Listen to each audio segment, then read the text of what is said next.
Well, what brought you to these types of things? You said you got the boot from some co-ops and having maybe some level of autism, and I know autism has a social dynamic to it. What Hmm. had you interested in these types of things? I think, Fail for you. um, so like I said, I grew up quite isolated. I really didn't have many friends growing up. Looking back, I don't know if I'd say I had anybody that was a true friend. Like I didn't have anyone I could talk to about what was actually going on in my life, until high school for sure. And even then, I was like friends with all the outcasts at a school of outcasts. Yeah. Um, and so there was a lot of social skills that I didn't really learn. But when I got to college, I was kind of like an arrow loosed from a bow. Like I grew up quite isolated. My parents didn't have any friends or even acquaintances either. They worked most of the time. They were both researchers and doctors. Mm-hmm. Um, and I and I went to an all girls private school for middle school and high school, like 30-person graduating class. So it was about as like isolated as you get. You've Lived said in the isolated suburbs. now three times. I Yeah, have to ask about what that is. What do you mean by like isolated? like I just didn't have many people in my Was life. it out in the middle of the country I lived or? in the suburbs. We didn't know anyone else on our street. My parents didn't have friends. I barely had friends. I taught myself to read when I was about 4 years old, and then I taught myself to speed read, which I thought was normal reading. So I used to read on average about 10 fantasy books a week. Oh, wow. My whole world existed inside of books. It's still kind of my main addiction. Like if I start reading a fantasy book, I cannot put it down until I'm done, and usually until I'm done with the series. I won't work, I won't interact with my husband, I won't hang out with friends. Like I have to ration myself Yeah. because it's my safety place. Hmm. So I wasn't like locked in a cage or anything, but I definitely didn't learn social skills. Was that a wonderful place to be, though? Oh, Well, I loved it. we're kind of like overlapping with the second part, which is going to be this deep dive into your past, which is fine. Yeah, You're giving me a little bit of insight into what that's gonna look like. yeah. I did. It felt like, I think if I hadn't had that, I would have been um, quite depressed. But instead, I had all these wonderful worlds to live in. And I just didn't have that much contact with reality because reality, like, I didn't understand how people were supposed to work. Um, yeah. And How that's such a funny thing yeah, to hear that sentence, how people are supposed to work. yeah, how they're supposed to, like, what are the social norms? How do you talk to people? Whenever I talk to Mm, people, especially new people, I just felt extremely uncomfortable and awkward and yeah. bound up in myself, which I think is really normal for Probably that normal, age. yeah, for I would make a lot of faux pas. I wouldn't notice social signals that people thought they were giving off. I couldn't understand anything that wasn't explicitly stated. yeah. You want yeah, explicitity, Yeah. explicitity, Explicitness? explicitness. I kind of like explicivity. That's really good. I think that's a I neologism. know, I love those. um, but when I got to college, it was like I got all this socialization I'd never had before. Mm-hmm. And it turned out that I was like this very bright and engaging person, which I'd never realized before. Like people were really attracted to me. I had tons of energy. I was out doing things all the time. Um, but I still, it's like people would know me for a while and then they would get, I think, kind of off put, unless I was in a leadership position, which has its own shine to it. Yeah. But I kind of had a hard time really keeping friends. And I, like I said, I kind of lost a bunch of houses and housemates because I just wouldn't, they would be trying to tell me things and I wouldn't pick up on them. Like I wouldn't pick up on any of the subtle signals. Yeah, you needed it to be bluntly said. Oh, yeah. And even then, I would kind of like sometimes try to get around it or not hear it. I just didn't really get where the boundaries were Yeah. um, of listening to other people's experience. Sounds familiar. Yeah, you have a lot of the same. Yeah. And if you're in a leadership position, people like look up to you and they think it's normal. But if you're just relating with people on a day-to-day basis, it doesn't work as well. Yeah. So I think, yeah, I think that's why I got interested in what I'm into now. Um, And it's funny, in the last couple years, I got some really tough feedback from a couple people. I kind of had what I'd say was a bit of betrayal from like two of the people closest to me In the that, last couple years, you said? yeah, like a couple years ago, I got told by one collaborator that she felt like I was hurting people and Mm. was like being really insensitive and like uh, ended up just having a huge schism in my home. It was a housemate that I was living with. And then one of my closest collaborators told me she thought I was an evil cult leader. So I had like this feedback and I was like, well, if two of the people closest to me think this, then like There must I be must be something doing to it. something Yeah. wrong. I should step out of my leadership positions. In retrospect, like the feedback I was getting from everyone else is like, this isn't true. If you look at the guidelines of a cult, you're not leading one at all. Like the event you held that this person thought you hurt people at, everyone opted into.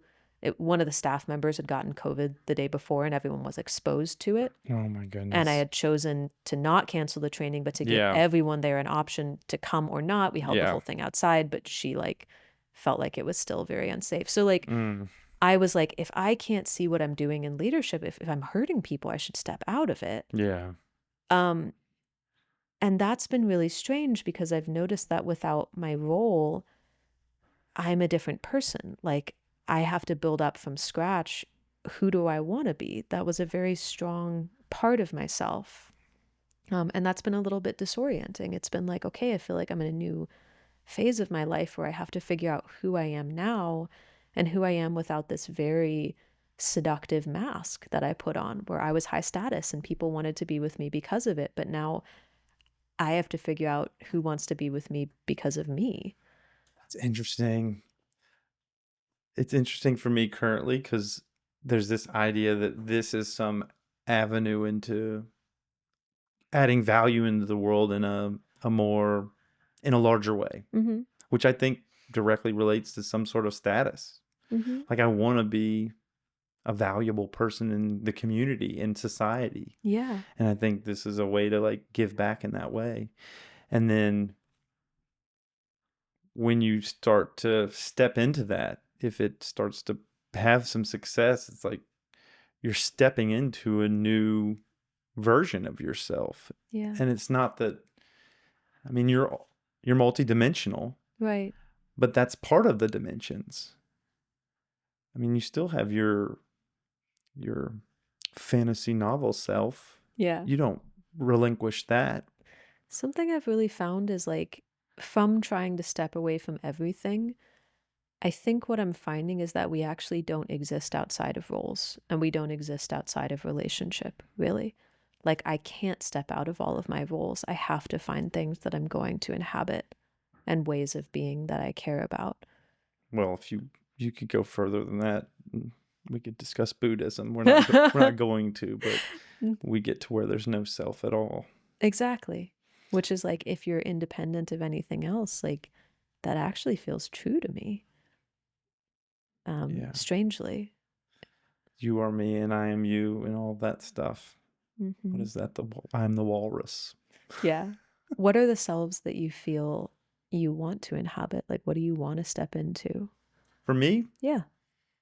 when I think of the person that I'm every day kind of more and more stepping into, is it falls under mind, body, and spirit type of realms. Just living an active life where fitness is a big part of it and optimal health is a big part of it. Hmm. And then um, engaging, learning, lifelong learning, new things all the time, and then sharing those with people, interesting things I'm excited about or interested in a way that's not just enriching my life, but enriching other people's lives. Hmm. Being ADHD and probably other coexisting conditions, I've gone down numerous rabbit holes and they've been to myself, right? I've gone deep dived into a ton of things. When I was circling a bunch, I think I went way down the integral rabbit hole, and it lived and died within me. And I want to find a way to share these rabbit holes Hmm. because it's really fun. Some way that ADHD can be a benefit to everybody. Yeah. Yeah. So, and then also there's a part of it that's seeking companionship and realizing that providing value in the world is a beacon of sorts to folks that not only share your values, but are walking their own path. There's this saying, you find your purpose and then you find your partner. Mm. And there's this way I'm still looking to find that purpose-driven life. Well, that's Yeah. what I'm finding right now. I'm living that purpose-driven life. Mm-hmm. That's a pretty cool thing to say. Yeah. Yeah. Well, now it is. Finding that mission and purpose. Mm-hmm. The thing I was going to say but decided not to, but now I've decided to say, now I just need to find out how it can be financially stable. I was thinking when you were talking about the idea of ikigai. Have you heard of this? Yeah. The Japanese ikigai is, what is it? It's like, what's at the intersection of what you love to do, what you're good at, what people need, and what's going to make you money, which is like, realistically speaking, almost impossible to find. It's hard. Most of us have a day job. Right. Let's be honest. Yeah. Some people hit that nail on the head, right. But it is the question. It's like, if you're living your purpose, how do you make ends meet? And especially because you have a family, so that puts more strain on it. But I really love that you're going for what you do care about, and especially that you said, like, you don't know what's next and you're leaving some open space, because I think that's where that uncertainty is, where something new comes in. I find myself kind of craving it in my own life. Like, how do I take a step back and really start considering, like, what I want to be and do at this phase of my life? I think one of the things I'm finding is just like, I want to be really excellent at whatever I do. In the last couple of years, I feel like I've gone through all these different iterations of like, am I going to teach conflict? Okay, I've done tons of research on conflict, but like, I've never like worked in a jail. I haven't done formal mediation for years. I've gotten trained in it, but I haven't like practiced beyond a couple of sessions. Like, okay, I'm not living it to the extent that I feel like I can be really excellent at it. You got your mediation certification? Yeah. Dude, I've been wanting to do that. I love the place I got it. Because it's only like a 40-hour thing. You can do it in like a week, can't you? You could if you taken live training. Yeah, I think. I did it with International Mediation Campus. Okay. I've got to say they were really great. But it was, we woke up at 6 a.m. Like twice a week for 4 months to do that certification. Wow. They do have American time zone ones that just wasn't at the point we wanted to take it. Right. So like, but they were really, really good. I've wanted to do that, and I've researched it more than a couple times and watched videos, and like, man, that'd be cool.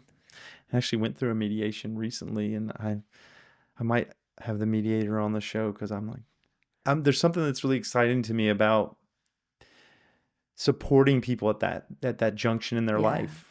It's a crucial conversation. Very much. Emotions can be high, stakes can be high, and you're kind of reading the room and active listening, reflection, finding people's values and sewing that all together, or helping people sew it together for themselves, but giving them the little nudges. It just seems really cool. It's fascinating work. Yeah, the couple that we did, I just found really, really interesting and complex. And one of the questions for us was like, also, how much are you a teacher versus how much are you a facilitator, especially if you're also a communication teacher? Like, when do you come in and you're like, hey, you guys are contributing to this conflict in these ways, versus when do you just hold open space? And to be honest, like, teaching myself not to teach in those spaces of like, I am here to solve a problem. Right. I am not here to change people's way of communicating. It's solution-based. Yeah.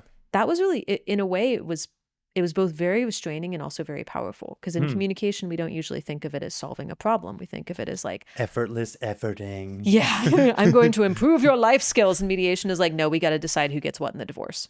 Yeah. At the end of this, we leave with a court, with a document. Right. Goodness.